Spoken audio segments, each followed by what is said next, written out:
Welcome to The Range Brief with Blackwing. We are your hosts, Mark Gore and Jared Ramey. Mark, what are we talking about today? Today we are talking about home defense and selecting the proper type of firearm for home defense. So today we brought along Ben Owens, who is our lead firearm instructor. Ben, introduce yourself. Hey, thanks, Mark. I've been a firearms instructor for the last 11 years. I created Blackwing's training curriculum, and in my 11 years, I have had the great fortune of teaching over 17,000 students. That is an impressive number, my man. It's a few people. Well, we are happy to have you today. Super happy to be here. I think your credibility will lend to this subject nicely. So when we talk about the defense of your home, your property with a firearm, I think there's a lot that goes into that most people either don't consider or just take for granted. But put yourself in the mindset of, it's the middle of the night, you hear a window crash, there's somebody in your home. What's the next step? I'm going to ensure my family's life with this. What's the most important thing before we talk about type of gun? Ben, what are your thoughts?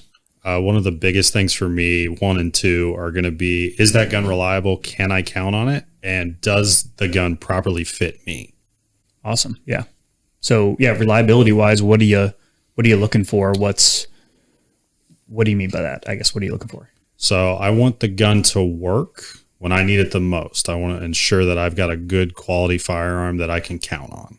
Yeah. And I guess that'd go into ammo too, right? You want to make sure it's tested with the ammo you're using. Yeah, absolutely. You want to make sure that you're confident in the gun being able to function under whatever condition that you're working with. And you also want good quality ammunition to make sure that gun is getting the best performance. Performance. Absolutely. And I want to preface this conversation with everything we're going to talk about is a system. You can't expect to just buy any one of the firearms or the types of firearms we talk about and have a system. And what that really means is not only do you need to have a gun that works every time, reliable, like Ben was saying, when I pull the trigger, it needs to go off. Well, that's part of the system of having the right ammunition and having a plan, which we're going to get into a little bit later, but know that going into it. Yeah, that's fair. And you also have, even if you have the right ammo and the right gun and the right light, if you haven't practiced with the safe you have it in and you can't get the gun is now worthless. Yeah. Maybe worse if you're in the corner pressing buttons on your safe trying to get in it. Yeah, when you need to be heads up and know what's going on. Yeah, absolutely. So the most common gun that we see around here, especially for home defense, is probably the person's CCW, that being a pistol. Yeah, absolutely. So where we're at, pistols are one of the most popular ones that we sell. We do the most training classes with them. And I think there's a lot of pros to them, but there is some drawbacks maybe for somebody that hasn't quite selected their gun yet. They hear a lot of pistol. So we can talk about the pros and the cons for them. Yeah. So everybody's making the right choices for them. So one of the biggest pros for pistols, especially here, is that they're going to, like Jared said, they're going to serve a dual purpose. You got a concealed carry gun and you got a home defense gun, and you're not spending an exorbitant amount of dollars on one system or the other. And it's kind of like, one, you got it. Yep. You've got proficiency in carrying it every day. So, in the middle of the night, you're probably more inclined to be comfortable with it. Another big one is they're super maneuverable in tight areas, depending on the home or the apartment complex or wherever that you're living. We're talking about tight areas, pistols are super maneuverable. Yeah. And easy to tuck inside your waist, depending on the situation.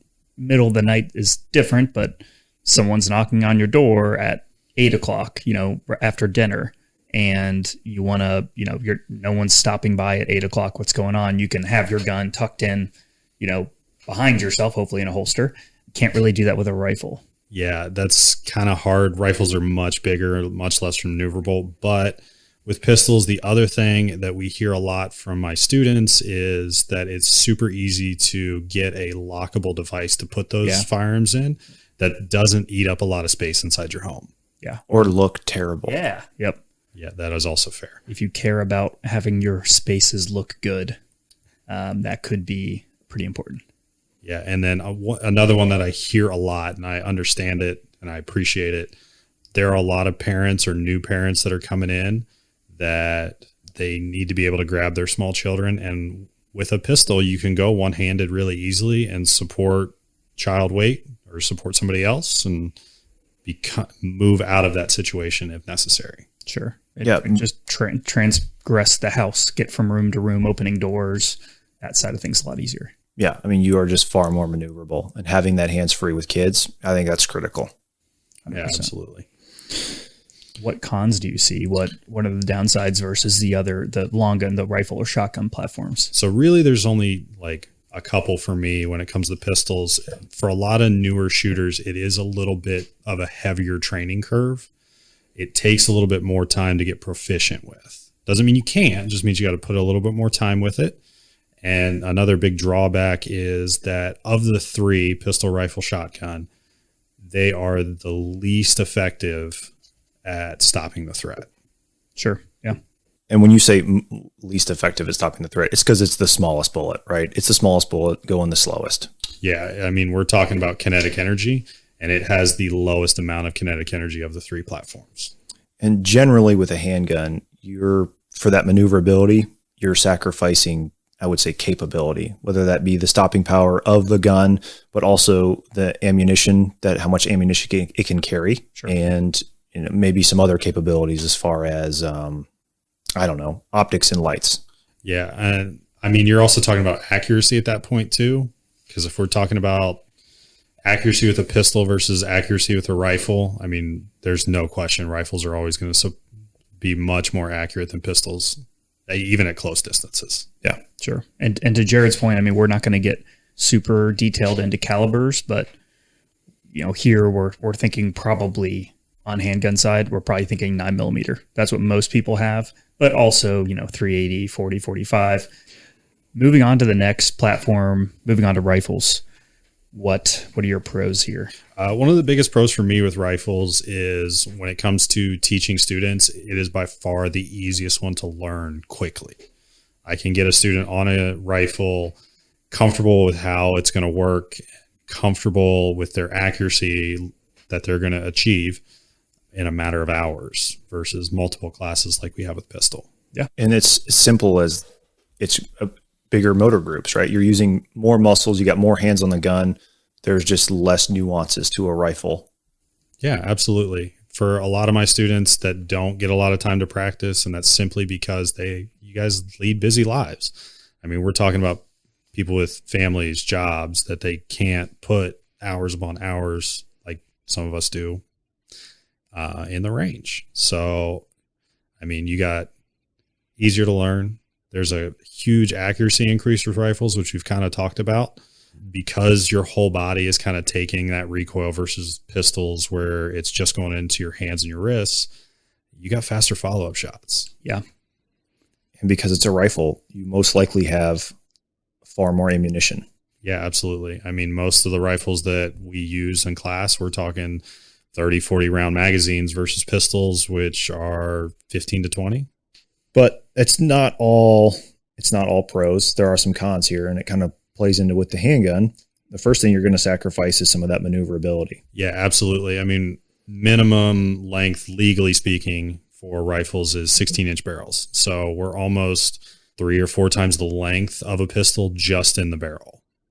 So learning how to get around those tight corners, if you need to, yeah, it's going to take a little bit more time. One of the other big ones inside those tight spaces, the noise that rifles generate. If you're not running a suppressor, you're going to probably hurt your eardrums.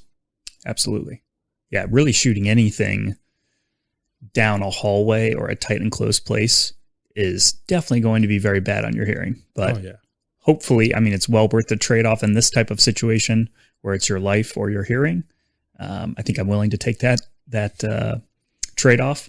But suppressors, which listen to our first episode if you haven't already, can be somewhat easily put on rifles and handguns. Shotguns, you can do a little bit harder, not as effective. We don't want to discredit somebody running an M16 to clear their house. I mean, there's some leathernecks out there who did exactly that in Phantom Fury. So it can be done. There are strategies, and it can be extremely effective. Yeah. But for the majority of people, that is a skill set and a training behavior that you have to learn, right? Somebody has to show you how to do that, and it takes time. Not as easy as a handgun. And I think with a lot of these cons too, they can be slightly mitigated by things. So like the noise part, you can mitigate with suppressor. The longer, heavier system, you can kind of help mitigate by getting a shorter rifle, a short-barreled rifle, or a pistol brace gun. A lot of the PCCs, you can do some things to make them a little bit better, but we're just kind of talking in generalities here. Yep. And then I think the last part, did we cover lethality with a rifle versus a handgun? No, we did not. So when we're talking about lethality, rifles almost double the percentage that we're looking at. So I'm a numbers guy. If we're talking about pistols versus rifles, I mean, we're talking like pistols 34 to 39% of the time cause immediate incapacitation. Rifles almost double that at 58% of the time. This is a national study involving over 1,800 police-involved shootings. Greg Elifritz, who actually comes and trains with us every once in a while, and I've taken some really great classes from him. He did almost an 11-year study about immediate incapacitation with calibers versus pistol, rifle versus shotgun.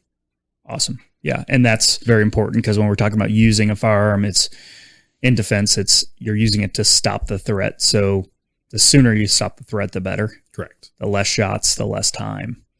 So that's an important factor to keep in mind. And I think one other one that we maybe skipped past on the con side for rifles is the ability to secure that in a lockable device that's quick to get to. Long guns, rifles and shotguns both take up quite a bit more space than a handgun. And so it just takes a little bit more work to make that a quick access device that's close to your bed that doesn't look terrible if you're concerned about that. And the market supports those. I mean, there are safes that go underneath your bed and you can literally just reach under there and put your thumb on it and it kicks the door open and hey, you've got your rifle. But man, there's more steps than you got to roll out of bed. You got to get your hands underneath the bed and grab this thing and there's just more stuff. I would say you could make the argument that it is a slower ready time with a rifle versus a handgun. Yeah, absolutely. You could train past that, but I would say it's like a general rule. But like longer. I've got a toilet gun. I got a handgun in the back of my toilet, wrapped in saran wrap. Oh yeah. So that if someone breaks in while I'm in the shower or something, I just throw off the toilet lid, reach in there and grab my gun. Mark is never compromised. You can't do that with a rifle. You can't have a AR-15 in your toilet. Okay. Boom. Big Ziploc. I'm just saying. Gotta think about these things. That large? Oh, they do. Yeah. I have saran wrap. You just poke your finger through. Oh, okay. Wow. Yeah. I really don't know if we should keep this in there. I'm just kidding. To be clear, I don't have a toilet gun, but it is a thing. But does he? But do I don't know. I was in his bathroom. I didn't really feel like looking through the medicine cabinets. Shotguns. Yeah. On to the next subject. So for shotguns, where I'm from originally, shotguns were one of the things that we sold a lot of. Everybody kind of bought into. And one of the biggest things, and the reason a lot of people do shotguns is kind of the same reason we do pistols. Shotguns give us a wider range of things we can do with the same gun. So for example, you can use it for home defense. Guys use it for deer hunting because in our state, that's still legal. And then we have I can go shoot on the weekends with my buddies, go shoot sporting clays or something like that. Yeah, without a doubt, the shotgun is the most versatile firearm you can purchase because of the ammunition type. I mean, you can run slugs, you can run buckshot, you can run birdshot, and I don't know, flechettes. Yeah, you got numerous options. You can, what's the ammo used to shoot indoors? Like tungsten rounds? Salt, like rock salt. Salt? Yeah, that's a thing. To shoot the hinges off doors. Did you ever see Supernatural? Okay. Right. Breaching. Yeah, breaching rounds. Yeah. Incendiary rounds. Someone once shot that on our shotgun range and lit the field on fire. We'd like to thank the Ostrander Fire Department. Appreciate you guys. Yep, that was great. Dragon's breath. Don't ever shoot that on a shotgun range. Don't bring it to Blackwing. Anyway, probably not good for home defense either. Now that we're talking about it, you light your house on fire. So that's a great point. Have a fire extinguisher close by. Okay, what other pros you got here on the shotgun side? So for me, the shotgun, if done right, the nice thing you can get into is shotguns have a low entry cost. You can get a really good shotgun for under $500. Yeah. Yeah. So when we're going back to that reliability side, you got a gun, it's going to work well. You just got to know how to use it. Mm-hmm. And it's under $500. Yeah. I mean, there's 3 great brands that are sub $500. You've got Benelli, Remington, and Mossberg. Like, not even their low end, like good shotguns Yeah. Oh yeah, absolutely. are $500. Yeah, absolutely. And I think one great thing that goes along with that is the simplicity of it versus a rifle or a handgun. You can. There's one big thing, especially with all 3 of those, is it's a pump action. So if you don't practice with the pump action, you're going to short cycle it, which means you're not going to get the pump all the way to the rear and get the new round in. But if you know how to run it, it's very effective. Yeah. A lot of gross motor skill, Yep. but also not just pumping, but loading and understanding that shotguns are seems to always be empty. That goes to the con side of a shotgun. Shotguns have a very low ammo capacity. Yep.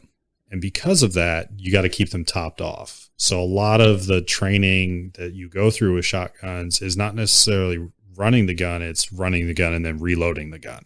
But the benefit here, talking in a home defense situation, hopefully, theoretically, if you had to use your gun, hopefully you just have 1 or 2 people. How many shots do you think you can fit in a shotgun tube typically on average? Most shotguns will hold anywhere from 7 to 9, depending on the gun that you have. For like the longer tubes. Yeah. The shorter ones are like 4. Yeah, 5. if you're just getting a basic shotgun, we're talking 3 to 4 shots. Okay. But there are some drawbacks to the shotgun.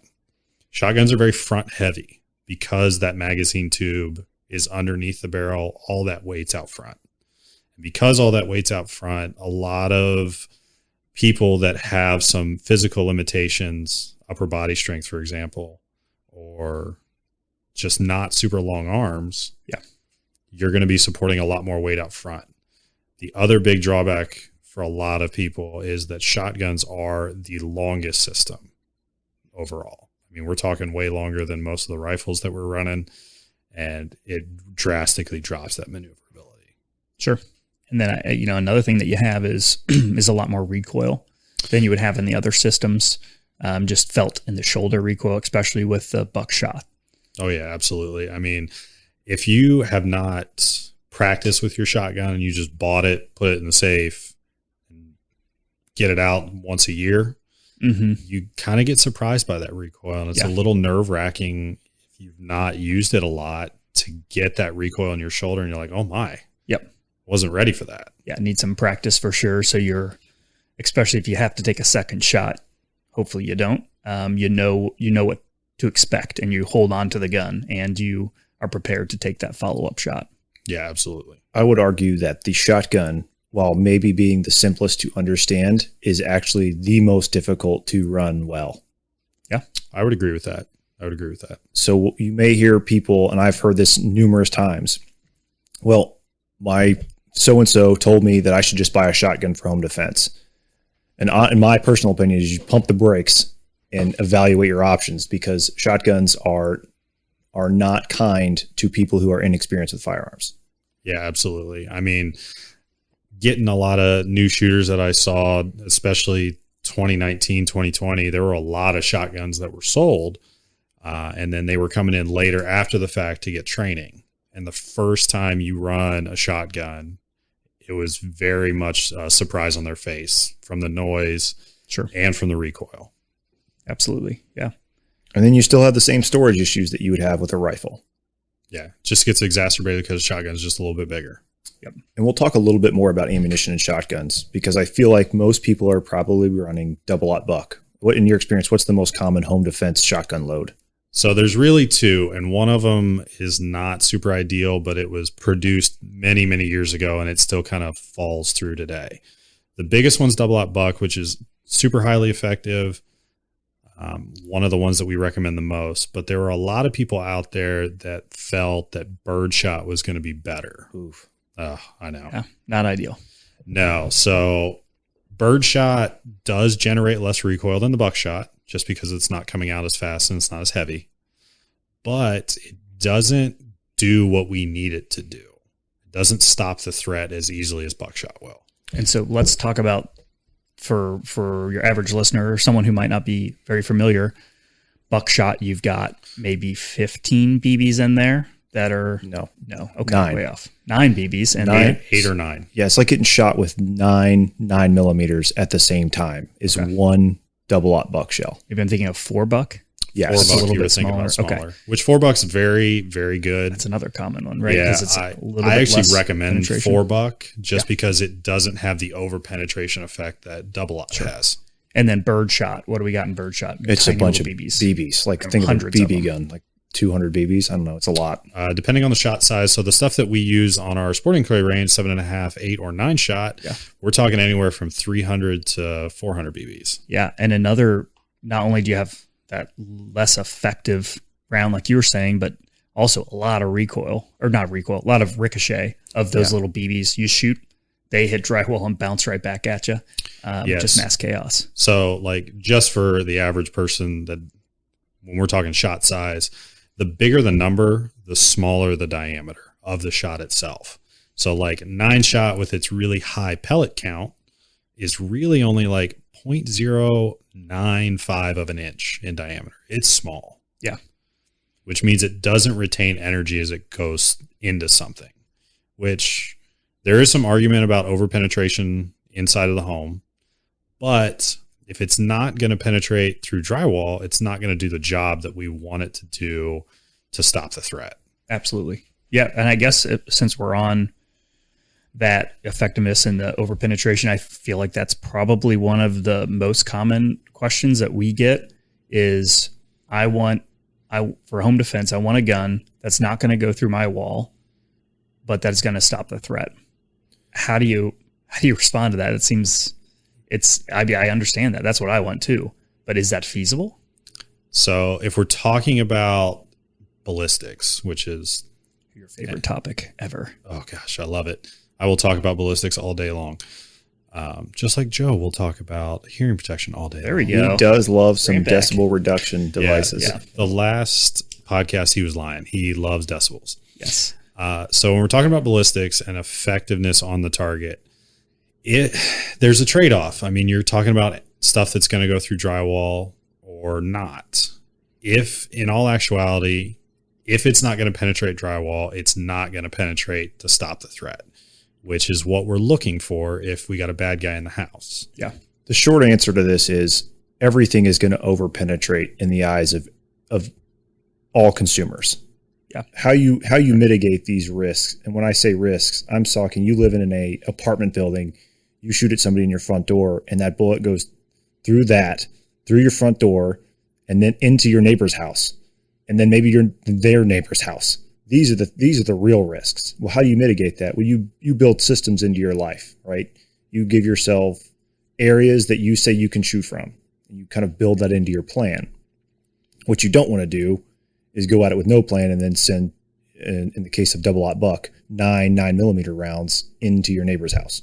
Yeah, absolutely. And you've got, I mean, no matter how well you think you're set up, even if you're using something small, low penetration, I mean, going through glass is very easy, and everyone has glass windows in their house. Oh yeah. So yeah, shooting down stairwells, shooting downwards is typically good.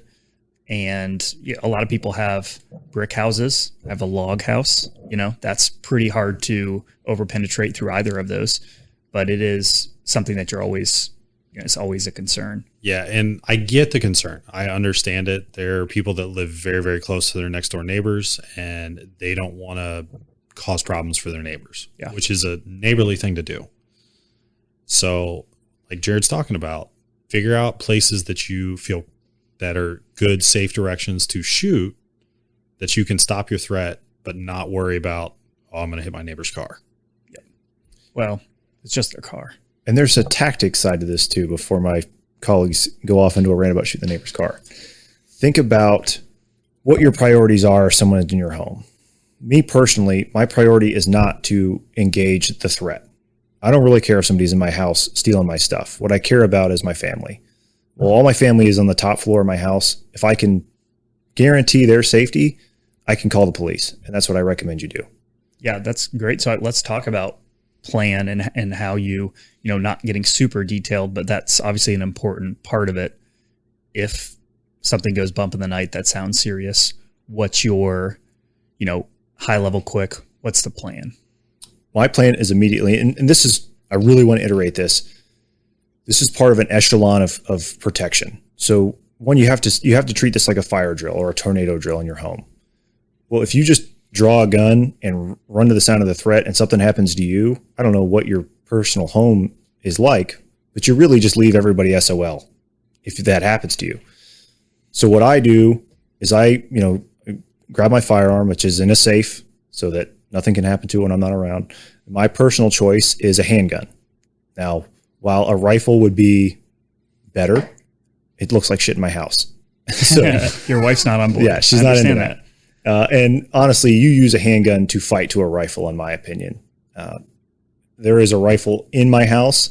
It's on the top floor. I really don't hope I'm ever going to need that, but I'm going to grab my handgun and I am going to grab my daughter and make sure that my immediate family is in one room. Yep. And then just hold that room. And all I got to do is, hey, babe, call the police. Yeah. 911. I'm going to go grab her and we're going to just hold up here until this all blows over. Yeah. You agree with that, Ben? Anything? I do. Just understanding that we don't want to go looking for the bad guy. We don't want to engage if we don't have to. Because if you do engage, your life's going to be changed forever. Yep. Legally, mentally, your life is going to change forever. Absolutely. And we don't want that for you. Yeah.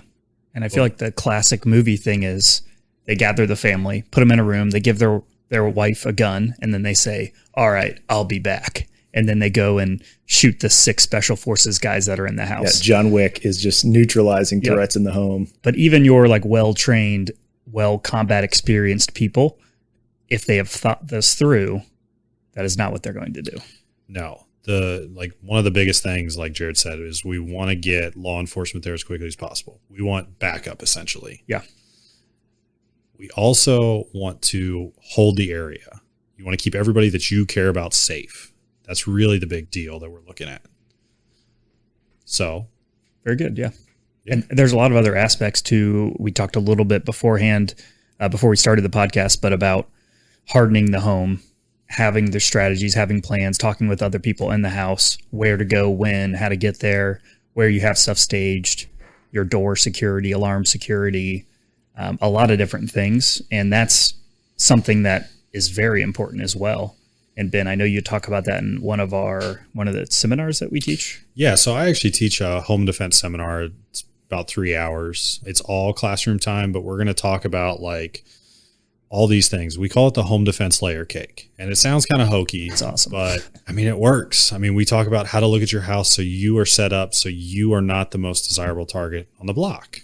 Yeah. What to think about, how to think, like in terms of if I was a bad guy driving by your house, is this the house that I want to break into, or is the next door neighbor's house? Absolutely.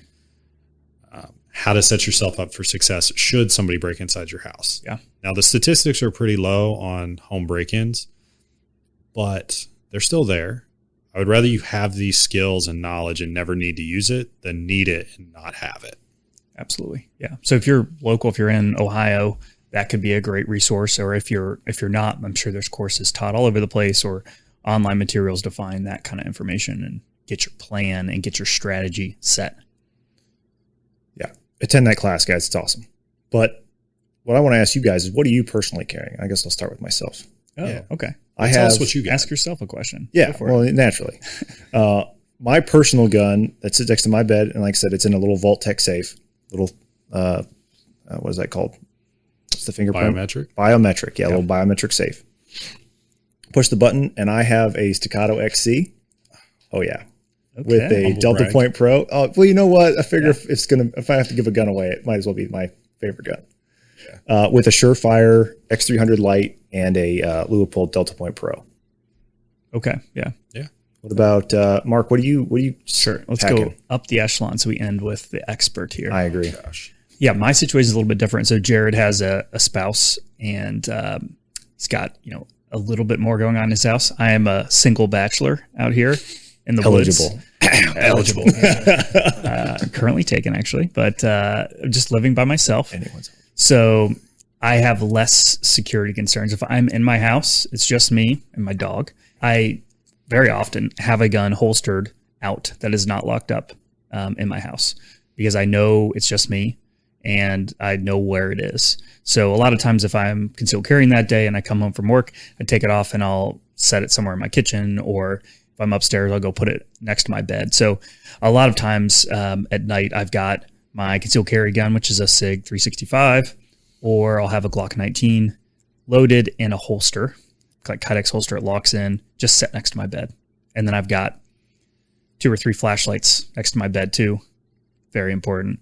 In case I need those as well. And then I've got a safe in my room, actually a long gun safe, where I've got a whole array of firearms that I would have to select from.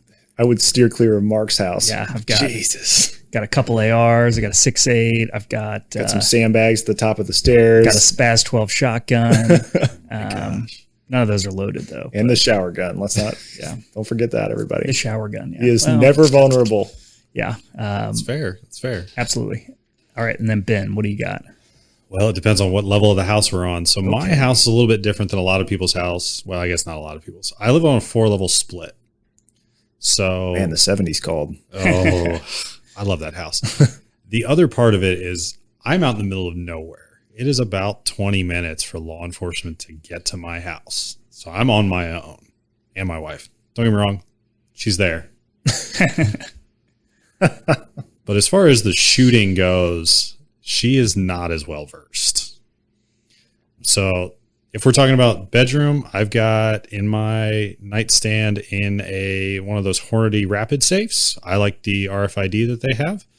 I have an HK USP with a Surefire X300 on it. I think illumination is one of the biggest things because I want to make sure that is a bad guy. Sure. Yeah. Oh yeah. Critical. Also, I will say that I do have an AR-15 underneath my bed just in case I get a little bit more time or I need something with a little bit more energy output. Yeah, I mean, you got all that space. You know what I mean? Yeah, and I mean, my closest neighbor is probably a couple hundred yards in the opposite direction I would be normally firing in. Sure, that's great.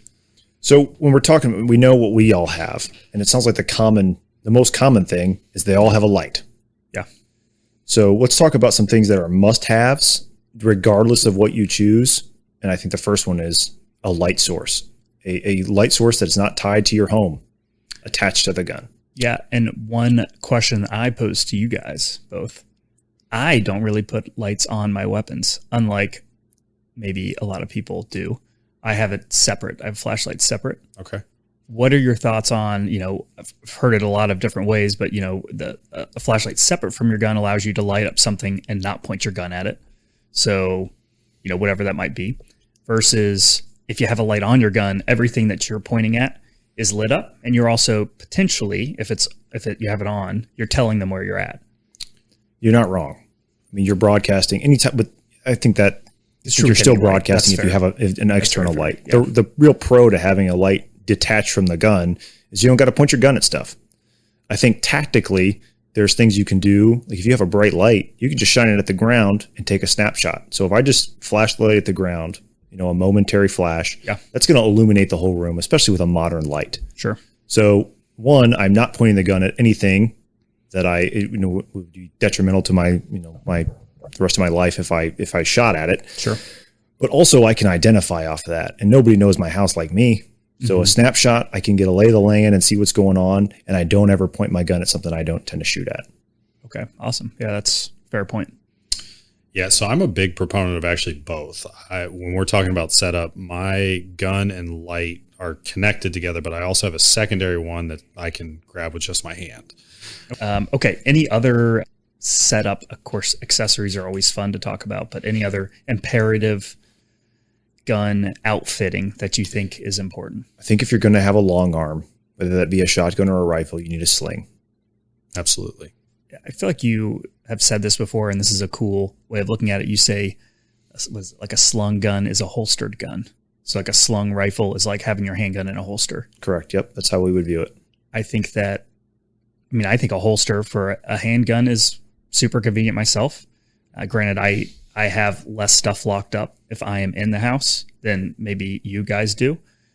But that gives you a lot of benefit. Like I said, if someone comes knocking on my door at 8 p.m., which I've had happen before, I can put my gun in my waistband behind me and not worry, I have the trigger guard covered if someone is there and I feel like I need to answer the door.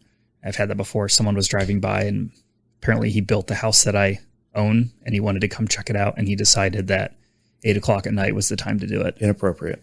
I probably should not have answered the door. Oh my God. You answered the door. But I did. But it felt more comfortable and was definitely in a better situation having that holstered on me. I think that makes sense. But having a sling, it's not like having to put a belt and a holster on in the middle of the night, right? If you're grabbing a rifle, it's pretty easy just to throw the sling over your neck. And that way you always have control of it. You don't have to worry about setting it down. And another reason for this light is Murphy's Law, man. When something goes wrong, everything's going to go wrong. So the power's going to be out. It's going to be storming outside. Just a light is cheap insurance. Yeah. So we've talked about everything on the sheet, boys. What are your closing statements and remarks? I think the biggest thing for me, and I may be a little bit biased because I am the head instructor, but you want to get training with whatever weapon system that you pick. If you cannot use it when you need it the most, it doesn't matter how reliable that gun is or how well it's set up. If you cannot operate the firearm, you are a hindrance to your own protection. Yeah, absolutely. What are your closing thoughts, Jared? Remember to build that plan. Treat this scenario like a fire drill, like an extreme emergency. And one of my expressions I would always tell my guys was, the body will follow where the mind has gone.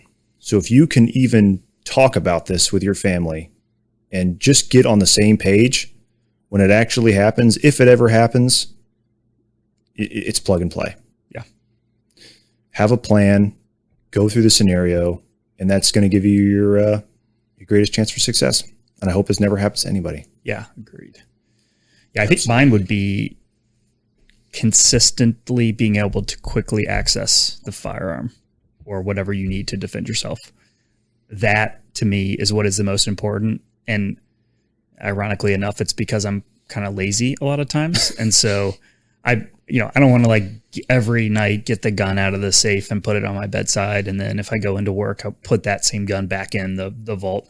So, having that in a place where you always know it's there and you can always quickly get into it is very important, because if you don't have that and it takes a lot of work to get that where it needs to be, you're going to be lazy and you're going to be like, well, I don't know, I'm kind of tired. I don't want to go get the gun from the safe downstairs that you lock up every night, or I don't really want to load it. You got to have it ready and fast for when you do need it.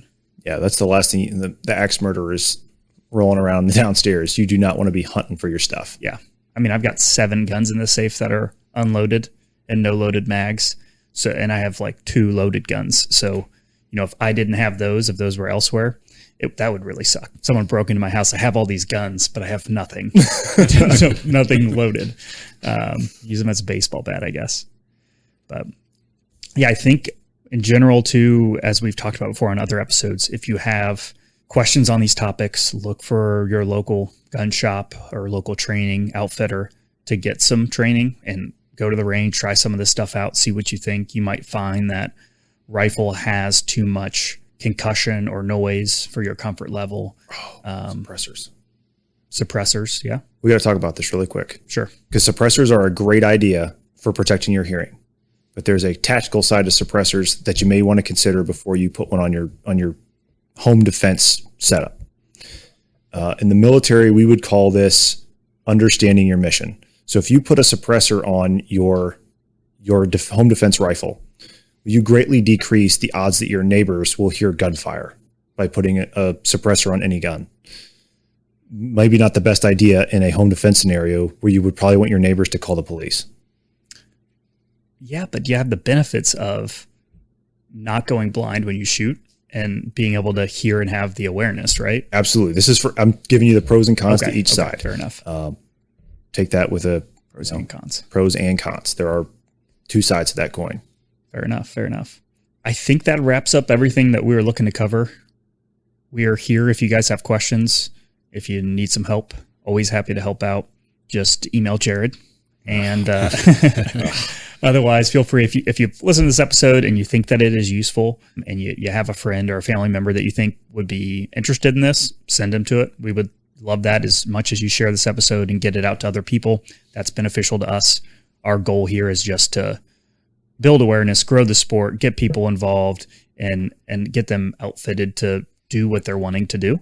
And so anything you can do to get that out to people that would be interested in, please do the usual rate, subscribe, etc. And we look forward to talking to you in the next episode. See you soon.